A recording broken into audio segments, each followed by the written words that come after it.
Thokozani Royals, Thokoza Koko Manzini, Unjani. Thokozani Royals, Thokozani Bagwantu. Welcome to our live. I just want to get us up to speed before I invite Mkhulu. I'm going to send him the link. But in the meantime, please do say hi. I want to do a little exercise with you guys. Can you put a name or the flag of the country where you're tuning in from? I want to see something. Thokozani family, Thokozani Royals. Please just put like your flag or the country you're coming from. If you can't find the flag on the emojis, I just want to see something. Thank you for those who are gifting. Really appreciate it. So there's USA. I see USA. South Africa, Rwanda. We have Rwanda in the house. Wow. Yes, I see Gogo Manzini is in SA. I really want to see. We have such a huge family now. It's unbelievable. And I'm seeing it through the book sales and through where people are ordering, particularly the ebook from, because the ebook is the one that people are able to order from anywhere in the world right now. I see Canada in the house. Let's see, who else is here? Wow. I know Jamaica is definitely, there goes Jamaica in the house. So great to see you all. Thank you for tuning in. Oh, the numbers have gone up fast. We're almost at 100. And then I'm going to send Mkhulu. Brittany, I miss you too, sweetheart. You disappeared. Oh, Mkhulu came on his own. I see him there. So, Mkhulu, I'm just doing a little exercise real quick. Just give me a minute. I'm taking a poll of who is here and where they are from. I'll keep doing this actually. You guys, in any of my videos, if you are a GK family member, please do say where you're from. I'll have a surprise for you, hopefully in a month or so, where I will show you something. So yeah, and Mkhulu is here. So thank you. First time joining. Hi Pumi, nice to see you. Thokozeni, Ukoko Dumagude, Thokozeni, and there is, I just saw the link to invite Mkhulu.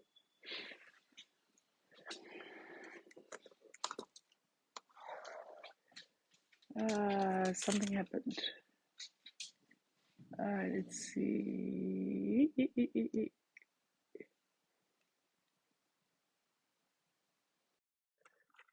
I think this is going to be it. Thokoza Mkhulu. Thokoza Ndlovukazi. Thokoza Khetha ninjani? Uyalizwa?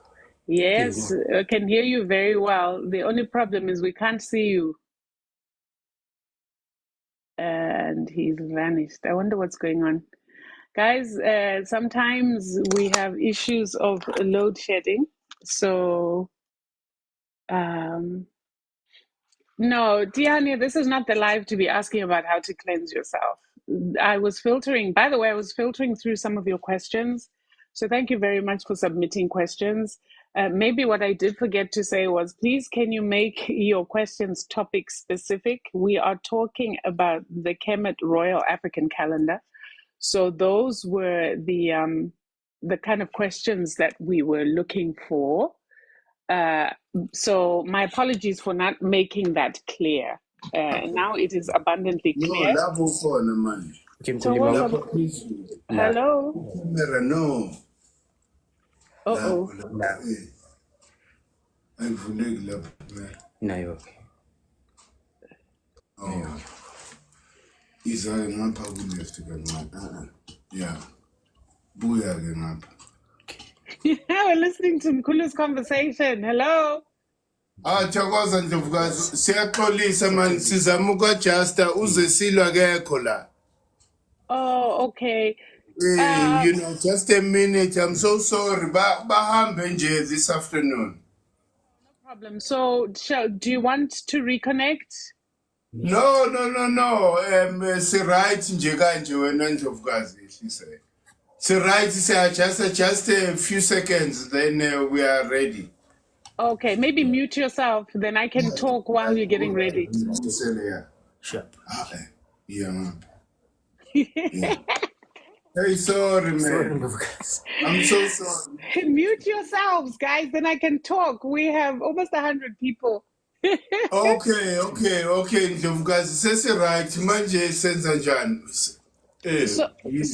So you're fine, Kesha. The only thing is you don't see the icon for your camera so that you can turn your camera on.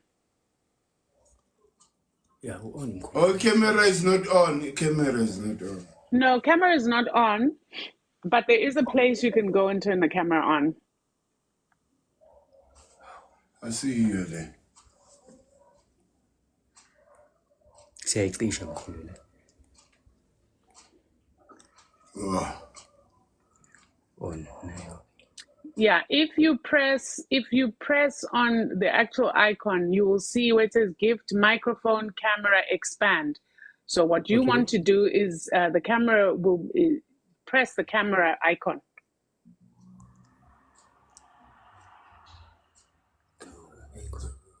Ayenzeka. Iphi camera?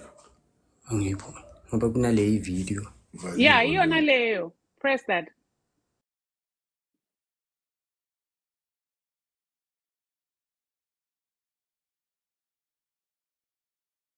Sorry, guys, technical glitches. When tech-savvy people are not at home, it makes life very challenging, but we will get there. So please also, like I said, it's very difficult for me to see and note your questions. So once again, the invitation is always write your questions on a post somewhere prior to this. You're almost on, Mkhulu. The camera came on and then it went off, so that we can get this conversation going. Togoza Makosi, I see Rain Queen Makosi is here. Togoza Makosi, Makosa Makulu. Hanya, how are you? Oh, the numbers are going up. The numbers are going up. Okay. Thank you for the gifts, family. I really, really appreciate it. Thank you. There's Mkhulu. Finally. Togoza Kate. Thokoza Ndlovukazi. Ninjani, I'm going to expand you so that you are the main focus right here. There we go. That's better. Okay. Togoza Mkhulu. How's everything going? Siyabonga. Thank you, Mkhulu, for joining us once again. People have been anticipating this this conversation. And today we thought that we would just delve in and talk about the cardinal points as relates to the African calendar. What are cardinal points? Number one, what do they mean? Number two, and what is their significance to us as Bagwantu? Thank you. Can you hear me, Mkhulu? Oh yes, Ndlovukazi. Siyabonga kakhulu man, for you to provide the platform for us to fully explain, because uyangizwa Ndlovukazi? Yes, absolutely. Ngiyakuzwa kahle. Okay. For us to explain, because it's still part of the calendar. But understanding the cardinal points is very important, because these are, I would say, the general term, these are chakras of earth. Yes, so South Africa is very difficult for us to truly find true north and true west and true east. Why? Because South Africa is shaped like a shoe.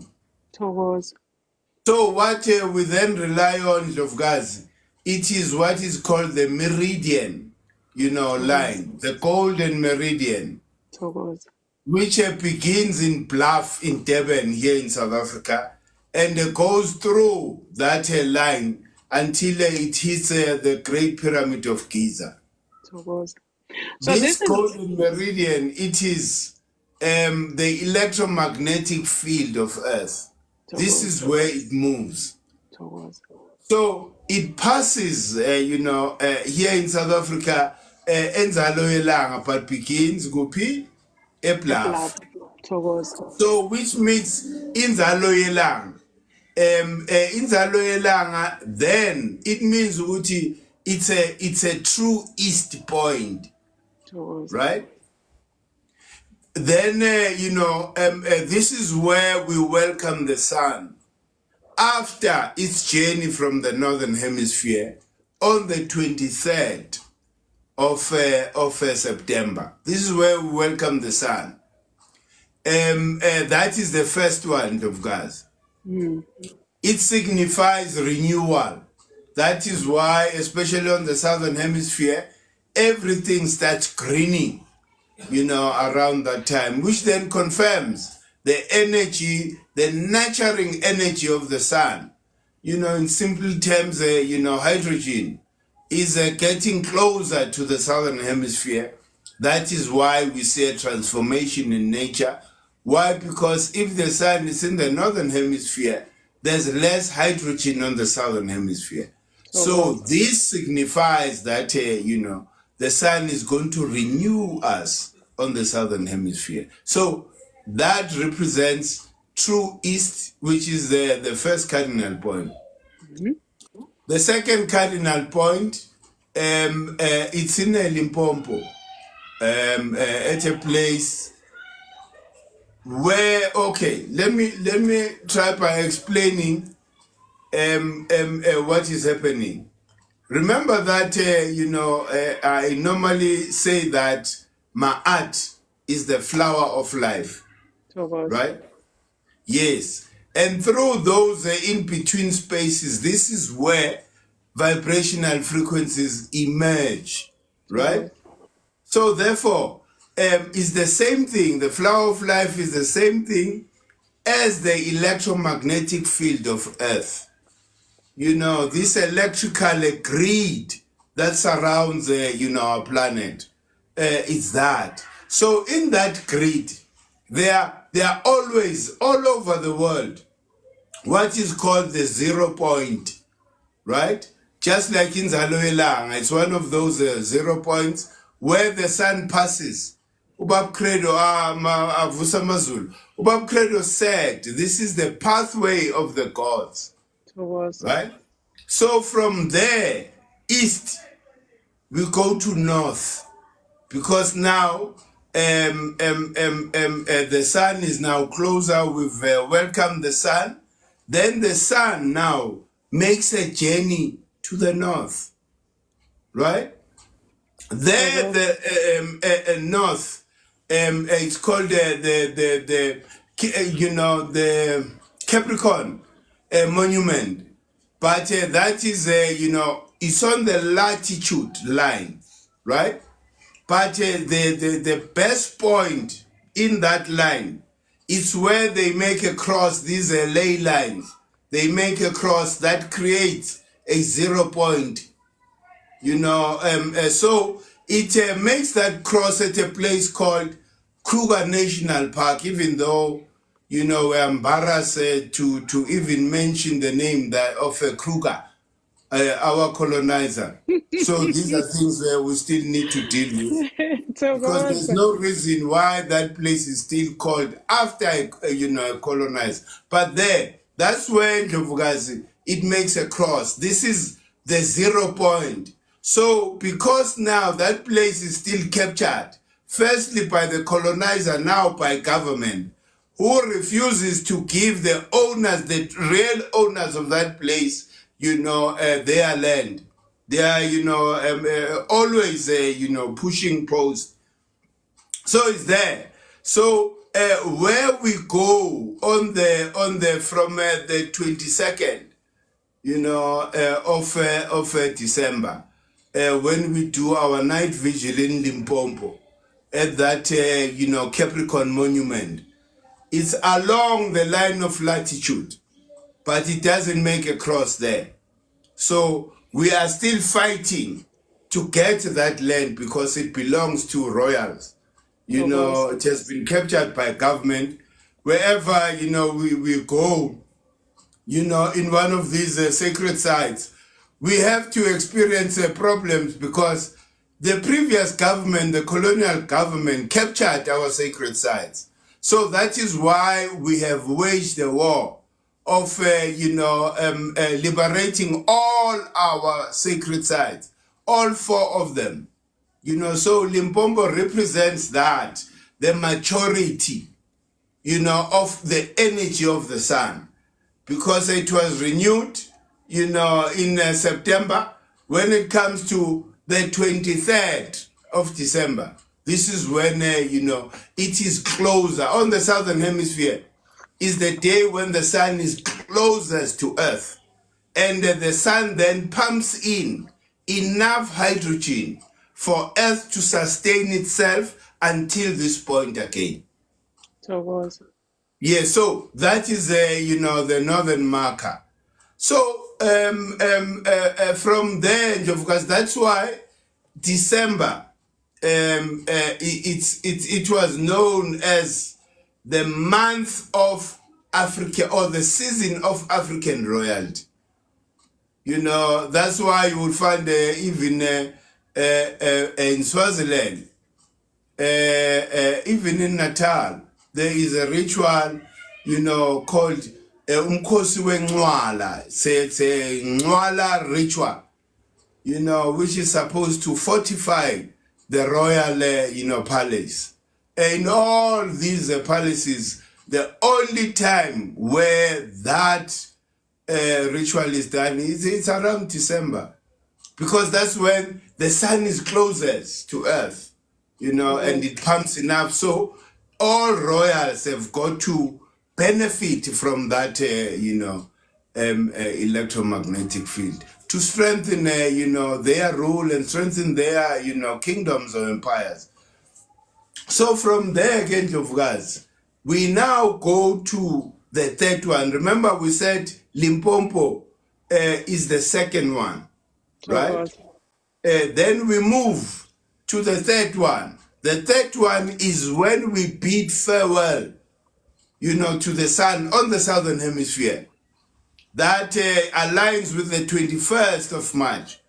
The 21st of March, the sun officially leaves, you know, the southern hemisphere, goes through the equator. On the 23rd, it enters, you know, the northern, you know, hemisphere.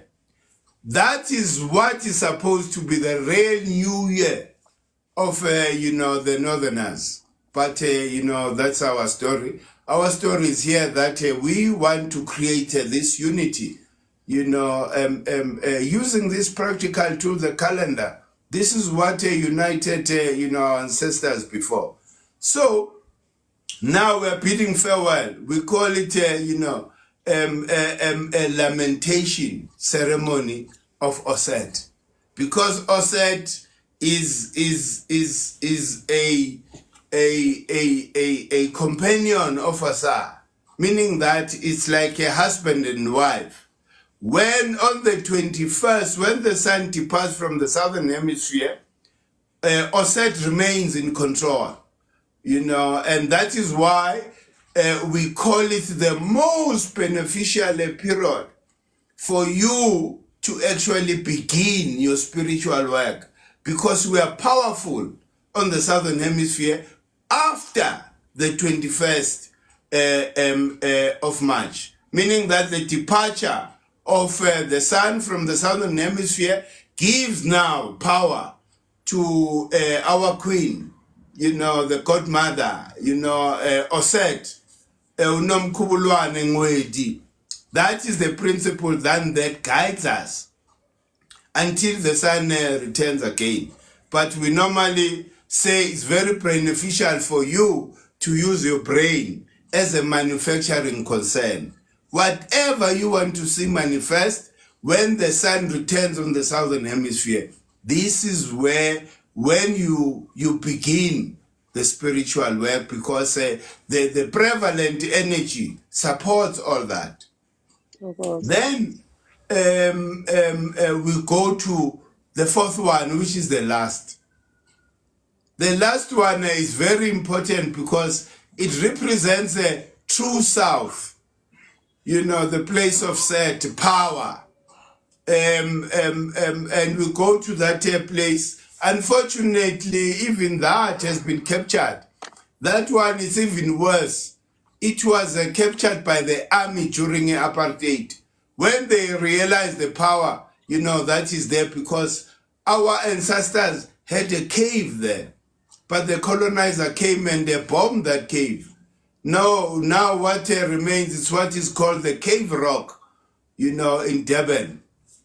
So that is the beginning, because according to the research we've done, this is where the electromagnetic field of Earth begins.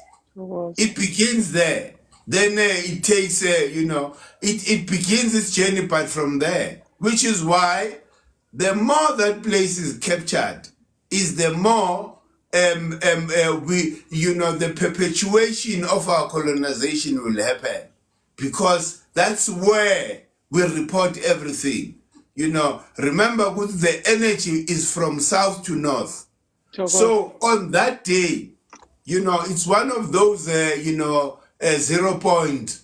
When we are there timelessly, we know exactly when is the day when that opening happens, so that we can spiritually deposit everything that we want to communicate, to the Creator, who is, the sun and the moon.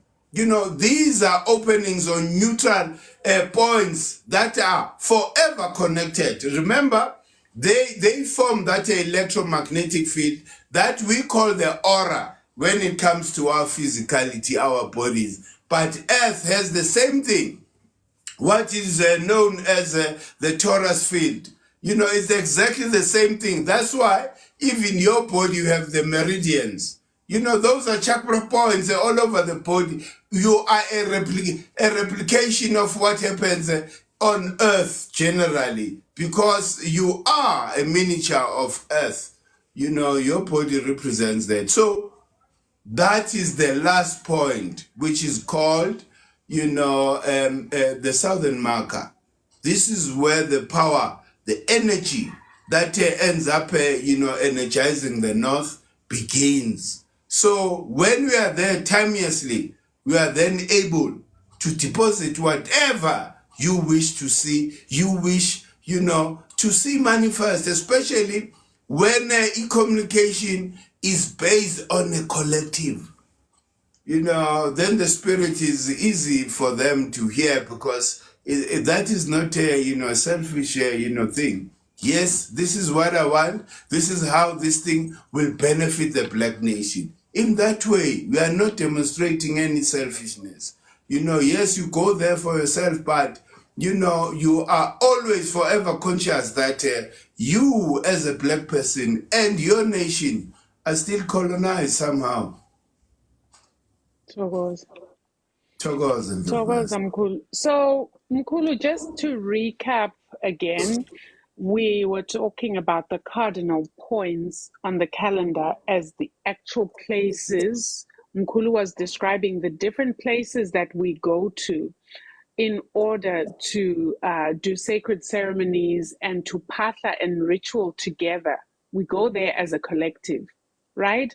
But also, just to expand, what these places represent are, number one, the spring equinox, which is in September.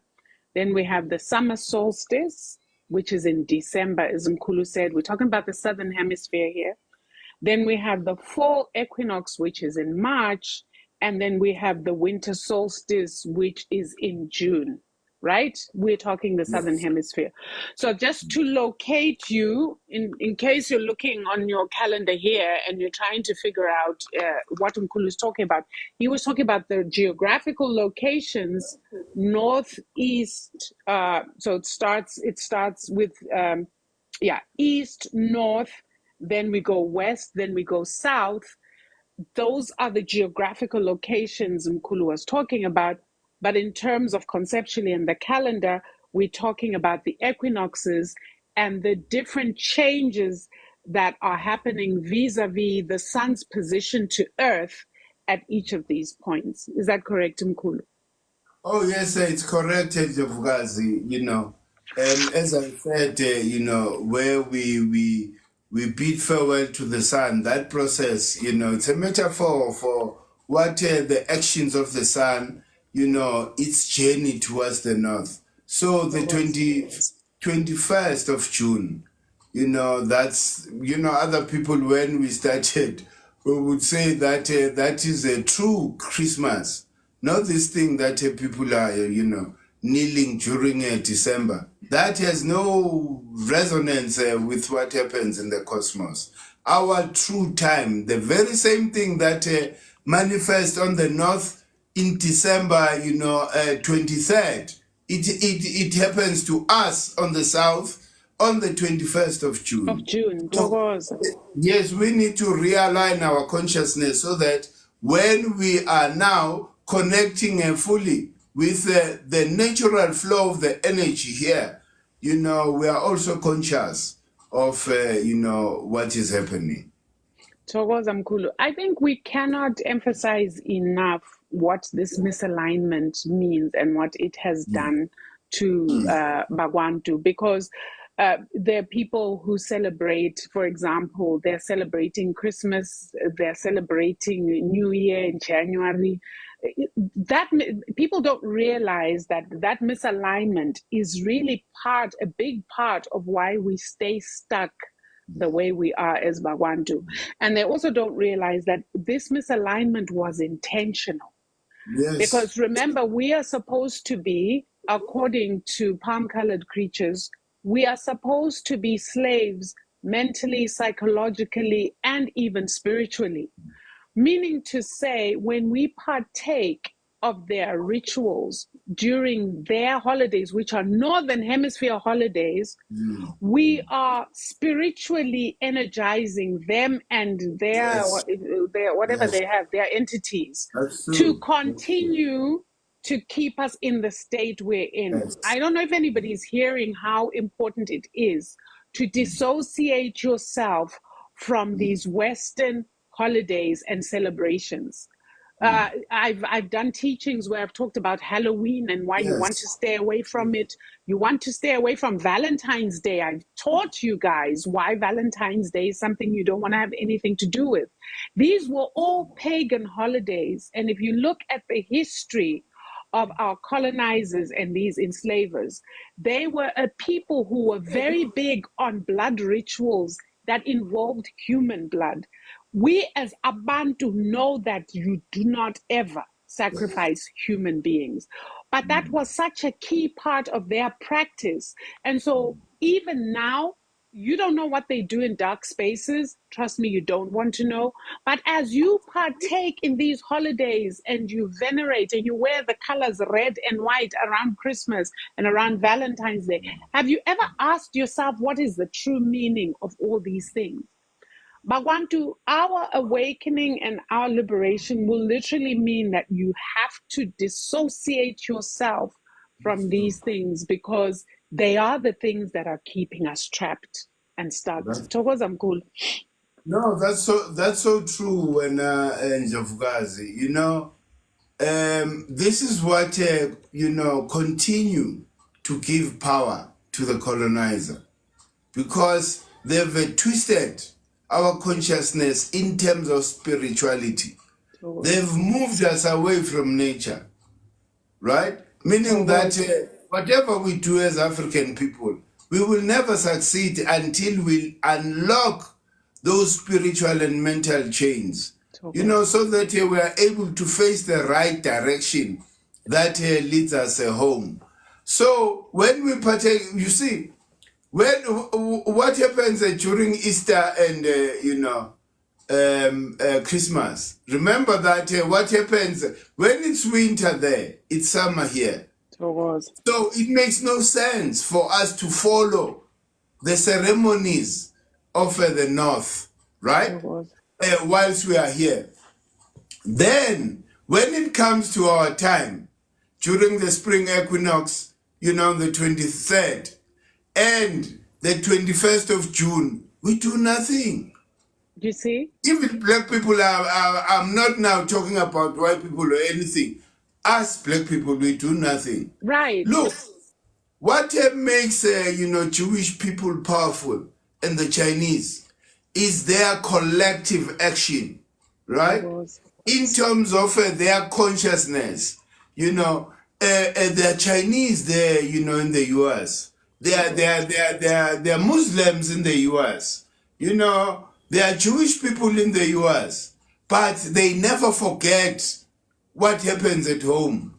Because what happens at home is naturally linked to their DNA. So it's important, even those African people in the diaspora, for us to understand this. You can be like a Chinese in America. When it comes to their New Year, you just, just have a break, but consciously, it has no correlation with nature. So the collective action, this is what will empower us spiritually for us to be able to reoccupy the position that we had as a parents of humanity, because that will give us, especially because I nearly forgot something. The alignment you were talking about, the sun.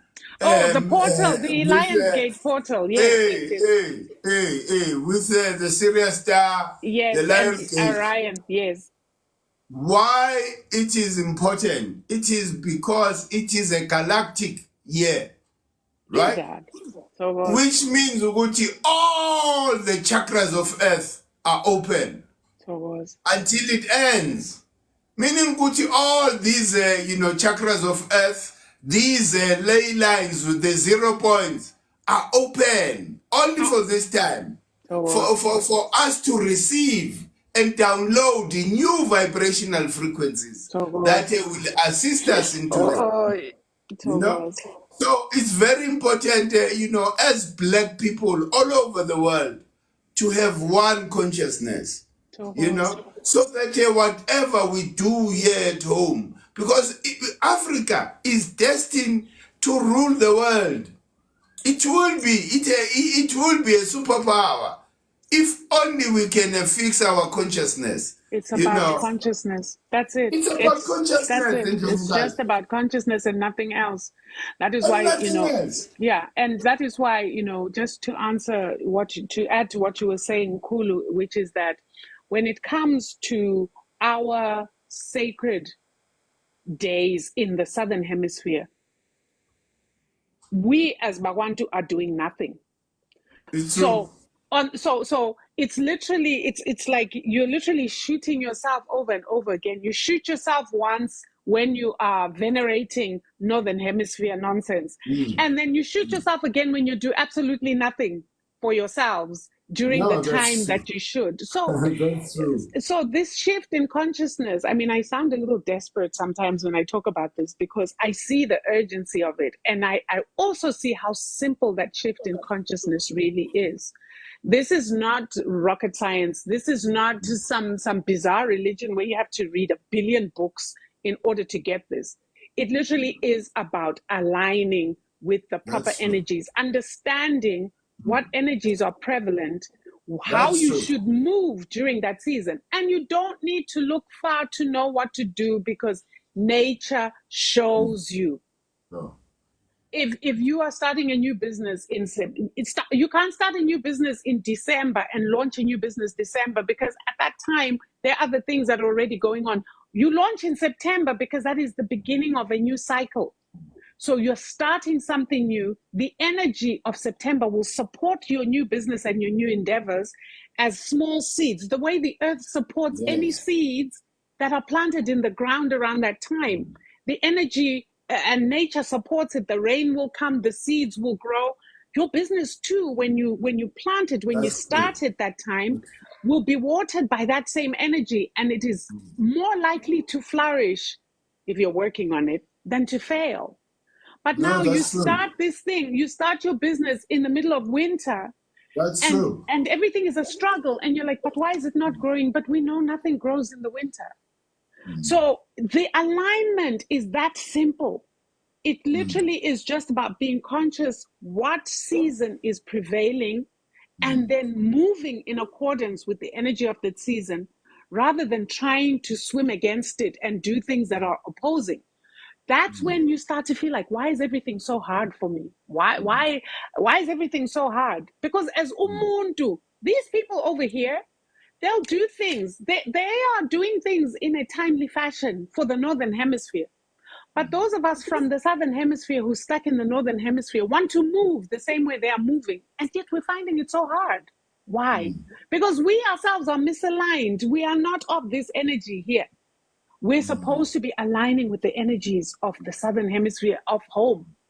Once you do that, and I'm living proof because I have lived it for the past 3 years now, and it has totally changed my life. Just being aligned with what is going on at home, just being aligned, being aware that this is the season of Ma'at in the southern hemisphere. We wear purple. I try to make sure I keep my amethyst crystals around me. I try to be conscious of the laws of Ma'at during this time, particularly.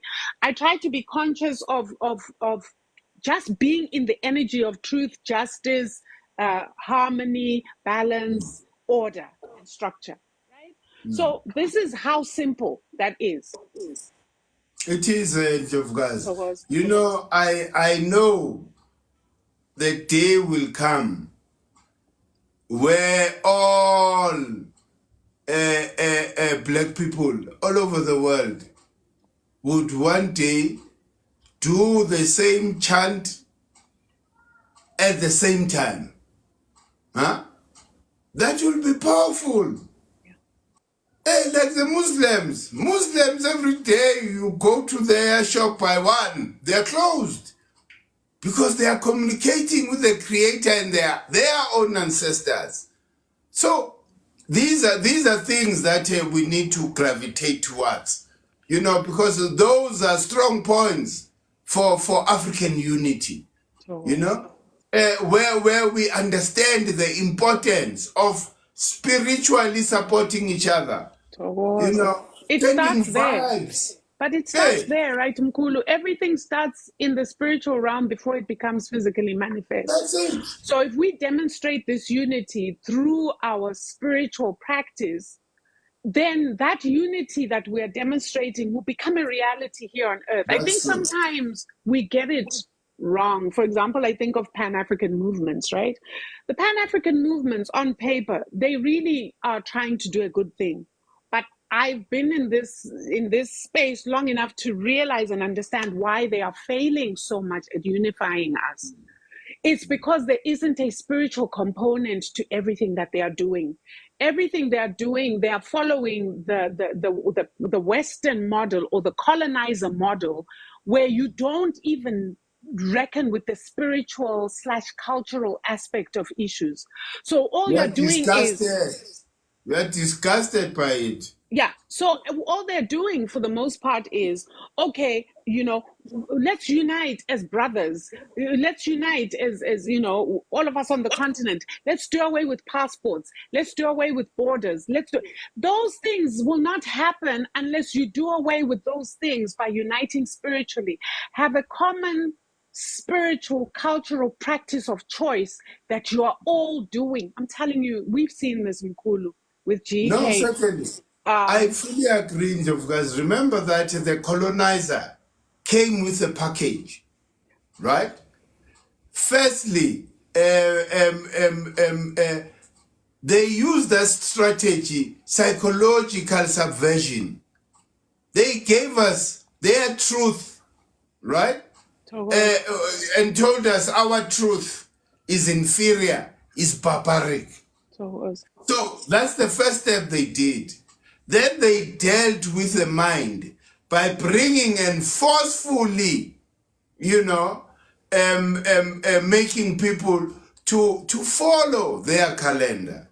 Thokoza. Then they attacked, firstly, they attacked our kings and queens because those were custodians of the land and our culture, and customs, right?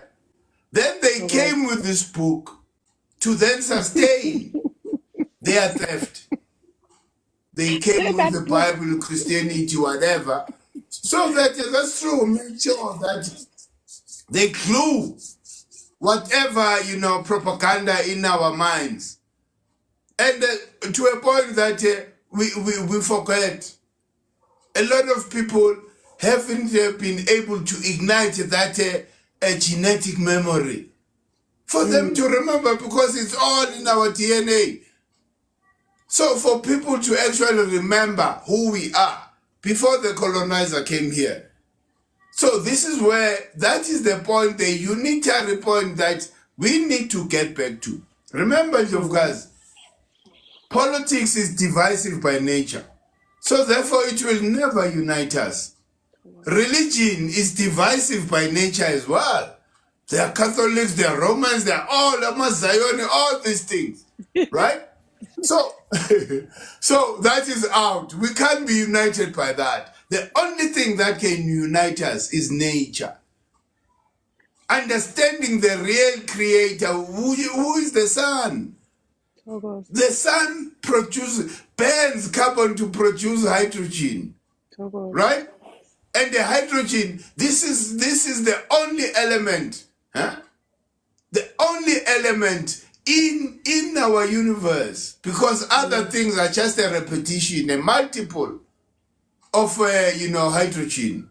So everything that is being created is hydrogen, Thokoza. right? And through that first atom we call atom. Atom. Hey, when then they plagiarize, they say atom. And then they say atom. And then atom. Then the atom, the first atom, it's like our ancestors were doing science at this level before white people even became a thought. So No, but that's true. but Mkhulu, I want to touch on something really important. And I think it's very important so that people become aware and conscious too, because when we talk of the Neteru and we talk of Lawa Madlozi, as we would call them, people and our ancestors had a purpose, for example, for depicting them in a sort of human form. So for example, you have this is Geb, who is earth with a duck on the head. There were reasons for doing that, but I do also want our listeners to understand that that is why when we talk of Kemet, we're talking of Kemetic spirituality, Kemetic science. The science that many of you are reading in your chemistry books or you are reading in your biology books, it comes from this. For example, the actual word chemistry Yes, that's true. means in Greek the study of black, the study of blackness, the study of darkness, meaning to say who really and what really were they studying. Right? I'm trying to expand your horizons a little bit so that you realize the greatness of the deception. So if that's the case, it continues today. There's a conference that happens every year, a melanin conference. Tell me why there is a melanin conference. Why is there a melanin conference? Without black people. And none of us are there. The very people the people who are being studied are not invited to this conference. So That's true. I again, you can do your own research around this. The information is out there and you can take a look. But what I really wanted to say is, and why I was talking about understanding that this is also science, is somebody wrote here and said, how do we pray and who do we pray to? You see, this is where there becomes a problem from people who are accustomed to praying to a God that is external to themselves, who are praying in the way they were taught by the church, which is to plead and to beg, and that there's some external savior out there who you beg and you plead to to forgive you, and who's also going to come and save you. Ketla, can we talk about this? Because I see a lot of people have written that same comment here. Who do we pray to then? And how do we pray? That's a good one. Why? Because there's so much confusion. Remember that all these principles, portrayed in that manner, right? They represent, as an example, gap represents a dark. And when you read the characteristic, of a dark, is the most loyal partner. It always follows the female. Do you understand? So you need to understand, like Uchehuti, the hornbill, not the hornbill, what do they call it? The ibis. The ibis. Hey, Jehuti. Oh, our ancestors were then studying nature. That's why everything that they did, it was nature-centered. They gave this principle to say, this principle, these are the characteristics that we are observing from, this creature. They then associate that particular principle, to that, as an IPS, it represents a wisdom, intellect, knowledge, because of why, when it comes to winter, they hibernate, right? They hibernate with the sun, right? So those are things, all the animals, symbols, but it's simple because they all represent elements, right? We call them principles, but it's elements, in the periodic table. So those elements, that's why they say, Guti, there are 9 major frequencies, in our universe that have created everything. These same 9 frequencies, these are 9 principles. When you count, from you exclude Atum Ra, you come to Shu and Tefnut. They meet to form a plasma, which then is separated by Shu to then create heaven and earth, right? As a manifestation goes down, remember, these are spirits, these are vibrational frequencies. So as they go down, they become grosser and grosser until it reaches, the number 10, who's Heru. Heru represents nitrogen, right? Is the heaviest element, and this is what is prevalent in our universe, nitrogen. So this is African science. Today they call us by all names, we are Illuminatis, whatever. No, we just articulate African science, by understanding where our ancestors were. So it's very important that people know that you are an attribute of the Creator. You have everything that the Creator has. So the ability for you to command things to happen, whether verbally or in your mind, is there for you. You don't go begging. Why are you begging? Because you are the sun. You are a miniature of the sun. You are a miniature of the moon, because these two cosmic bodies form or create that torus field around you that keeps you animate. So those are things that we need to understand. We need to move from that consciousness of begging. Huh? What did Atum do after emerging from waters of abyss, that carbon soup? He started naming things, and those things came into existence. So we are a repetition of that, a miniature of that. So it means we have the ability to command things into existence, and of God's. This is where they twisted our power. Yes. So that we become vulnerable, to all charlatans that are, waiting to scam people. The power is within you. Especially, that's why it's important that our ancestors in Yovugas, they stress the importance, what they call knowing yourself, self-knowledge. Once you understand yourself, your constitution, you know, in terms of the causal plane, what spirit, what energy do you represent? That gives you power to command things into existence through your creativity, right? And that divine inspiration is forever flowing.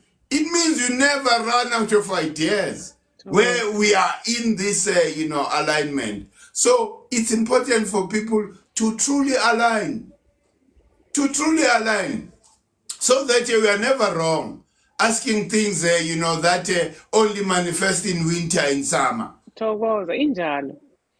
you want to blame the creator and say, no, creator is not listening at me.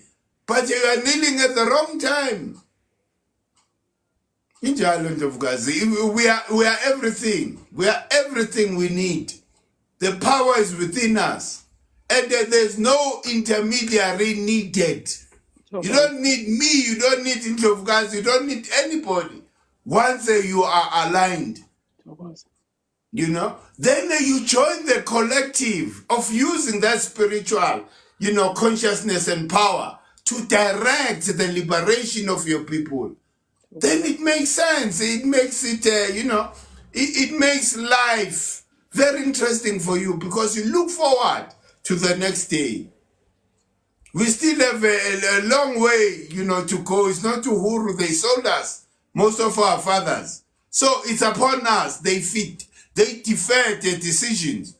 They say, no, those people will see, to finish. So it's about us, and we are the generation that have got to turn this thing around. We can't let it continue to our, children's children, granddaughters and, grandsons. We can't allow that. It's upon us because now consciousness is there. My art is here, supporting that harmony and balance and justice. So it's our right to push until we defeat the colonizer on the continent. And I love it because the revolution has begun. Everywhere on the continent, the youth. And I love that because if the youth don't do anything, they have a bleak future. That's the truth. It is upon the youth of us to fight for this, because remember the youth of 1976 who sacrificed their schooling, who sacrificed everything to liberate this country, right? Right at the end, we're sold out. That's why we are not seeing any benefit. We are a laughing stock internationally. Oh, you gave us a false story in 94. We're never free. South Africa gets laughed at about Orania. Everybody in the world, it's true. other Africans are like, how did Orania happen? These are symptoms, so I love what is happening on the continent, that the youth is waking up and they're making sure that the older people don't mess up their future. A person that is almost, next to the grave is making decisions that will lock black people for 50 or 100 years to come. So the youth must never allow that and demand justice. Our land and our economy have got to return to us. And we are commanding, we are not asking. We're not asking them this time, and there will never be negotiations. We are going to take our things by force if necessary. So it was. Mkhulu, I want to shift focus a little bit. I want us to talk about those of us who are in the diaspora. And of course, we're talking about supporting one another spiritually by aligning with home. Because again, the truth is, Bagwantu are spread out throughout the entire world. And part of why the spiritual unification will result in the physical unification is maybe historically let's just go back a bit so that people understand that if you go across the world, you will find that we have pyramids, much like the pyramids of Giza. We have them scattered throughout the entire world. And understand who put those pyramids there, who built those structures. How is it that the same structure can be seen across the entire world on different continents? Meaning to say, the way I see where Bagwantu are in the world, you don't have geographically to be on the African continent. You can be wherever you are and still be part of the collective and still be united with home. Sure. And we can still fight for the things that we need and deserve and are owed wherever you are. So, for example, here in America, one of the big issues here in America, number one is reparations. Number two is also land back, Mkhulu. Get this. Land was taken from the natives of this land, and the natives of this land, we are now finding out the truth, were melanated beings like us. So there is a big push right now that is going on where, number one, let's talk about reparations for slavery and everything else that happened. But now there is an even bigger push for land back. So when we say land back and we are in South Africa, we are not talking about land back just for people on the continent. We are talking about land back for people, the original owners of this land, who are they are melanated like we are, who had their lands taken from them. And there was a whole scam to erase their existence here. There was a whole scam to literally make it seem like their forefathers also came here through slavery. And now it's become very clear that actually, there were plenty who were here way before slavery. There were plenty who were here way before Mansa Musa and his travels. Do you see how deep the deception goes?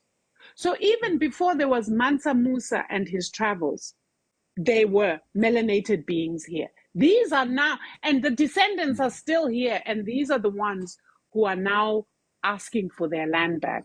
So I just wanted to broaden our scope a little so that the diaspora understands how big this is and also understands that we are aware and we are cognizant that when we do our collective umpasho, which is our collective invocations to the Neter and to our ancestors, we are not being exclusive to just South Africa and its issues. We are being inclusive of Africa. We are being inclusive of all the lands that were taken away from the Black nation. Thokoza Mkhulu. Thokoza Khehla, that's so important when to demystify and actually deal with the stereotype. America and Africa is one. Remember, at some point, and science confirms this, before the separation, happened, we were one. That is why when the separation happened, other Black people, remained,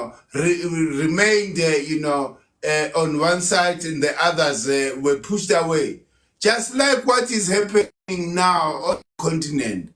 Africa is separating, right? Okay, Joe, in a few like, years, there'll be another part of that. Oh, you're talking about the separation of that thing, that landmass they called Pangaea, which then separated into the different things we call the continents. Okay, that's it. Thank you. Yeah. That's it. So we were the first to occupy. Remember, Ndlovukazi, for a long time, Black people occupied the whole world. We're the only people in the world for a very long time, right? And the people, remember the people who gave us civilization. It's the Twa people as well as the Anunnaki. These are the two people. The Twa people received knowledge from the Anunnaki. Right from, the oldest stone calendar in the world here in Zaloela, going up, there was there's always a reverence to a Twa person. Remember in northern Kemet, we call Egypt, the Twa ancestor that they revered and celebrated, it was Bess. Thokoza Mkhulu, Right? can you explain who the Twa people are? Because we do have a lot of newbies. We do have a lot of people who may not understand. But who are Abatwa? Who are No, these Twa about the people? Twa people are the First Nations. You know, the First Nations, they call them Abatwa, they call them with that insulting word, pygmies, whatever. But these are our parents as black people. We're all birthed by these people, directly. And us, remember that they received a long time ago, they were the first people to interact with the Anunnaki when they landed here in South Africa at a place called Inzalo Elam. So Abatwa were the first people to receive the knowledge. Abatwa or the Twa people are not only celebrated here in Africa, but throughout the whole world. They are images of past. Meaning, go to China, there were Twa people before, everywhere in the world, right? So these are the people who gave us this knowledge system because they also received it from the Anunnaki. But that's a discussion for another day. So Sure. The Twa people unite all of us. You can never be an African person or a black person without being born by Twa people. These are the people who gave us the melanin, right? So now, these are the people that civilized or put a foundation for civilization. From the south, they went to Central Africa. That is, attested by the discovery of the Libombo bone. That mathematical instrument that was created by Indlovukazi women, right? For them to calculate, do calculation. You find the same bone in Central Africa called the Shango bone, right? So it gives you a trace that the very same people left the south, went central before they reached the north. So the civilization and the technology started here in the south, but it was refined where? In the north. That's it, Indlovukazi. Hey. No, Mkhulu, thank you so much. Let me see. I don't see any other questions. So,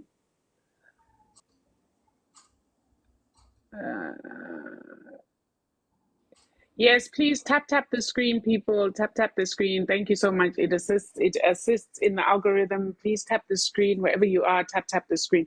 Mkhulu, I want us to talk a little bit about. We've talked about the cardinal points. We've expanded it out to talk about how these cardinal points are important, how they impact us. I wanted to talk, the reason why I wanted to talk about this in particular, and I've said it before, but we're going to, maybe you reiterate it. In this, the diaspora version, I call it the diaspora version, guys, because it's in English. In the diaspora version. Yes. Sorry, just to interject there. Yes. What we know and we've discovered, America, before this fake name, it was called Tameri, right? Tameri, the beloved land. So it links Kemet, the Grand Canyon there, confirms everything that we do. Egypt and Tameri were one. These are the same people who established in Egypt, went and established there because we're all alone. Yeah. There was no contestation. There were only blacks in the world at the time. Thokoza. And Ketha, it's interesting because the Smithsonian Museum in DC actually has a lot of hidden artifacts that they found in the Grand Canyon. That's true. That are Kemetic. I won't even say Egyptian, I hate that word. That are Kemetic. And they hid them. They tried very much to hide and cover up this history. If you go to a place called Sedona in California, there is a rock. They've tried to destroy it, but that literally looks like the Great Sphinx in the way Sure. it is carved. And there are rock cavings, these gigantic rock cavings where you ask yourself, who had the might and the power and the technology to carve into rock like that? So yes, it's all coming out that there is a lot that has been hidden, because they would now need to explain what they found here when they first landed. And admitting to what they found here when they first landed would mean to admit that there were other populations that, like I said, they erased them by saying that they came with slavery. No. That is not true, Ndlovukazi. Kahle kahle. You know, our people in the diaspora, they shouldn't just fight for America. They should fight for the whole world, because we own the whole world. We're the first in Australia. We're the first in Japan. We're the first in China. We're the first in the Americas, everywhere. And we stayed like that. The whole world was black for a long time, guys. It was. Hey. No, and Mkhulu, thank you for that too, because I think it contextualizes what Indlovukazi particularly have been sensing and feeling, which is that in order to restore order and structure and harmony and balance into the world again, it has to be spiritual. Everything, all solutions we're looking for the mess that is in the world right now are going to have to be spiritual solutions, because imagine if you look at it on a physical, it's quite daunting to think that we can do anything with the mess that's been created. It's very easy to throw your hands up in the air and say, forget it. And give up. Give up. True. But the only people with the spiritual prowess to be able to turn things around are Bagwantu. No, so sure. we have a huge mandate. Just adding to when you say, we should consider the whole world. We do have that huge mandate that says, in order for things to come right in a world that is so far gone from what is true and just and what is balanced, it's going to have to be a spiritual thing. No, because fortunately the spirit is destroying all republics on the continent, because this is what is imprisoning us. These republics have got to fall so that we return to our own governing system, right? So there's no change. And remember that the vision of African unity is still as elusive as it was during Kwame Nkrumah's time. Why? Because all these politicians that are just captured, nobody wants to give power for the benefit of the collective. They are driven by what do they call Self-preservation. Self-preservation. It's about me. What do I benefit of this? They've always made the decisions, based on that. So this spiritual revolution is the foundation. Remember, Ndlovukazi, you cannot build a nation without a strong spiritual and cultural foundation, right? You can't be, as an African leader, be a fence-sitter. Be a Christian as well as an African person. You can't, because you've got to decide, what values am I promoting? Because Western values are completely diabolically opposed to African values. Hey, so you can't be, as a leader, and be a fence-sitter. No, I'm going to satisfy colonizers and my own people. It doesn't work that way. You need a leader that is like a Sankara. There's a Taure. Is following on that. We need such leadership on the continent. Then in no time at all, if we didn't have, people who are cowards, By the end of this year, the whole continent will be liberated. But now these very same leaders are protecting the colonizer. But the spirit is dealing with them one by one. Hey. No, okay, that's great. So I've forgotten what we were going to talk about before you interrupted me. I'm sorry. I'm sorry. What were we going to talk about? There's something I was bringing. Oh. You were bringing the angle of the diaspora somehow. Yes, and I think we covered that. And then there was something else that I wanted to talk about.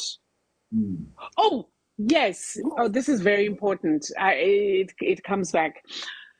So I was talking about our diaspora version of the calendar. Yes. And I was saying there has been the exclusion of what we call the invocations, incantations, or imipasho.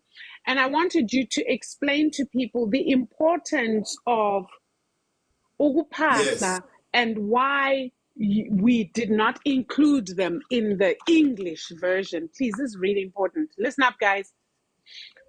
Oh, no.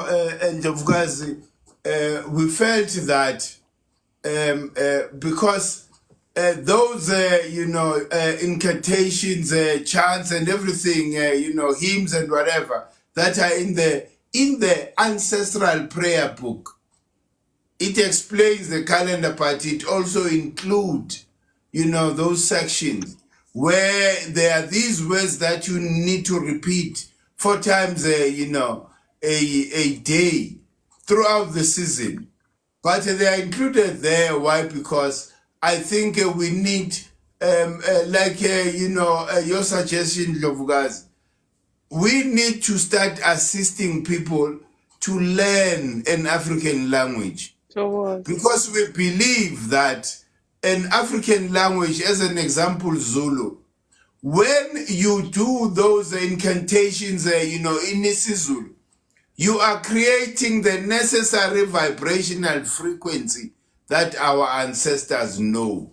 Not the vibrational frequency produced by the colonizers, language. So, and all these incantations and of course, it's easy for people to do, because we will explain to them what are we saying and why are we saying. Then gradually, if there's a need for us to then, start a Zulu language class, it will be guided by that. But it's firstly, as long as the people have the information about who they are from the calendar, because the calendar is so detailed, it gives you everything, right? Yeah. Then what will be correct in Dovgazi is to then form a WhatsApp group, where we can all pasha, including those, that are in the diaspora, so that they know the times, for us to do collective incantations, right? And the invocations. And actually, we do them not in the colonizers, because sometimes these people, our ancestors were killed by these colonizers.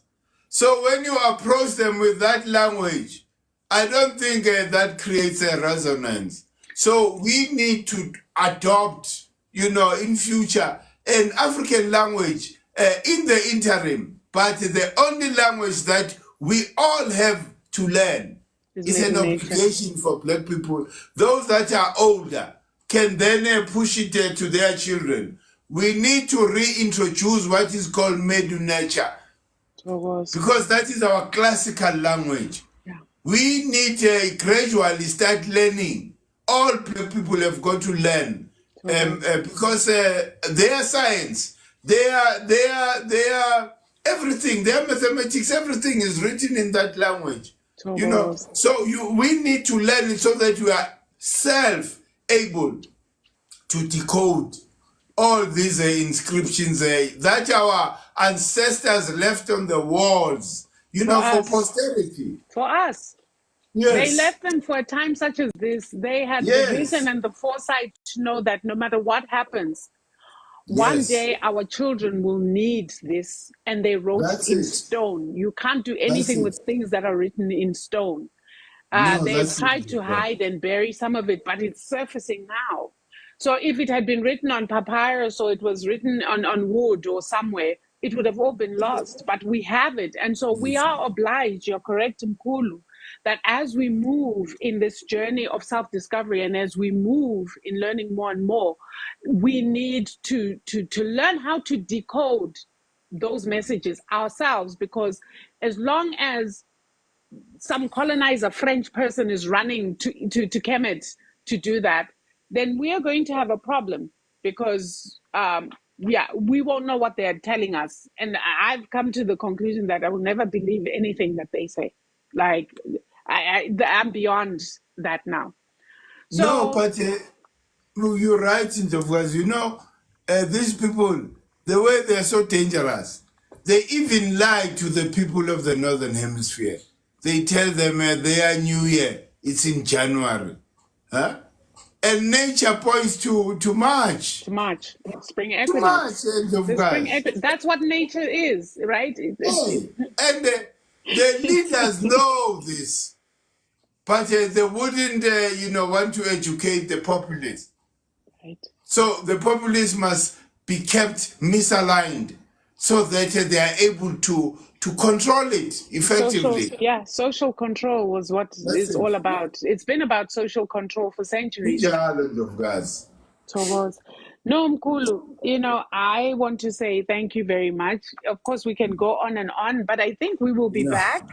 Uh, Show us some hearts if you guys want Mkhulu back for more of this knowledge, and we will make sure that we get him to come back and talk. Like I've said before, please make your questions known. Find ways of putting your questions out there. They are very important. Also, please, can we try and not make the questions personal questions about your dreams? Like, I had a dream that this and this happened. I saw a lot of those questions and I deleted them. We are here to do collective universal work. You can go and find a healer who deals with dreams on that level. This is not the level at which we are doing these talks. But as long as your questions are about the cosmos, the universe, umpahlo, wesizwe, the calendar itself, the cardinal points, if your questions are around things that concern us as a collective, they are very, very welcome. So please feel free to send your questions through. You can always DM me, but whatever you do, don't just say Thokoza Gogo, because then I block you. Just get straight to the point, ask your question, and I'll note them down so that when we have Mkhulu next time, then we can teach a little bit, and then Mkhulu can answer your questions. On that note, Mkhulu, I want to say thank you. Thank you again for availing your time. I know you're very busy. You just came from the music team practice. I know. I know. Straight into this. I'm sure you need to have Yes. your dinner now. Bagwantu, thank you so much. Thank you for your presence. We are 146 strong tonight. Thank you for your presence. Thank you for the love and respect that you've shown, Mkhulu. And yeah, Mkhulu, we'll see you on the next one. I don't know if you have a few parting words for the collective. No, Togo. Oh, and Ndlovukazi, what I wanted to close, with is that the seasons, the 12 seasons of the calendar, they are an indication of the intensity of the rays of the sun. September, they are being introduced. As the sun gets closer to Earth, it becomes even, more tenser until it reaches December. This is the most hottest place, time on the Southern Hemisphere. So it's all guided. And that also dictates the prevailing energy, at a time. So please, man, let's use this practical. Politics has failed us. Religion has failed us. Let's go back to nature. The calendar gives us, very important pointers as to where we should go, because we are both, we are nature. So we have to go back there. This is where they removed us, from. So let's keep unity and that black consciousness alive.